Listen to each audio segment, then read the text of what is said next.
চট্টগ্রামের কাজীর দেউরি এলাকায় দুটি রেস্টুরেন্টে অভিযান চালিয়েছে জাতীয় ভোক্তা অধিকার সংরক্ষণ অধিদপ্তর। অভিযানে সাকুরা কাবাব ও দারুল কাবাব নামে দুটি প্রতিষ্ঠানকে মোট ৬০,০০০ টাকা জরিমানা করা হয়।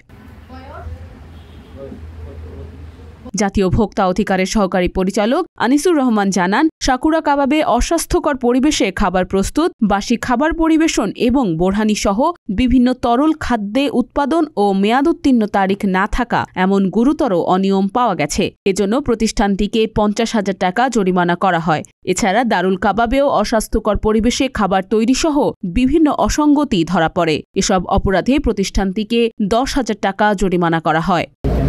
রেস্টুরেন্ট আছে, আমরা অলরেডি দুইটা রেস্টুরেন্ট দেখেছি, তবে দুটো রেস্টুরেন্টের চিত্র এঁকে আমরা পেয়েছি। অর্থাৎ তারা গতকালকের বাসি খাবার ফ্রিজে সংরক্ষণ করে আজকে আপনার তারা খাওয়ানোর জন্য প্রস্তুতি নিচ্ছে আর কি। এই অবস্থায় আমরা পেয়েছি। দুটো প্রতিষ্ঠানেই আমরা আইনানুগ ব্যবস্থা নিয়েছি। দুটো প্রতিষ্ঠানকে ৬০,০০০ টাকা অর্থদণ্ড করা হয়েছে, ভবিষ্যতের জন্য সতর্ক করা হয়েছে।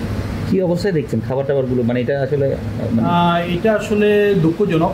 মালিক বলছে আপনার কর্মচারীদের দায় দিয়ে তারা তাদের দায় থেকে মুক্তি পেতে চাচ্ছেন। তবে আমরা যেটা বুঝতে পারছি, এটা তাদের অবশ্যই কনসেন্ট আছে।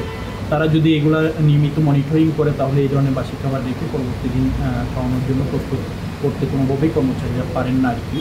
তো এই বিষয়টা আমাদের কাছে মনে হয়েছে, আমরা তাদেরকে মালিকপক্ষ এবং কর্মচারীকে নিয়মিত কাউন্সিলিং করার জন্য বলেছি এবং আমরা আশা করছি ভবিষ্যতে এই ধরনের তারা কর্মকাণ্ড থেকে বিরত থাকবেন আর আমাদেরও নিয়মিত মনিটরিং এবং নজরদারি থাকবে।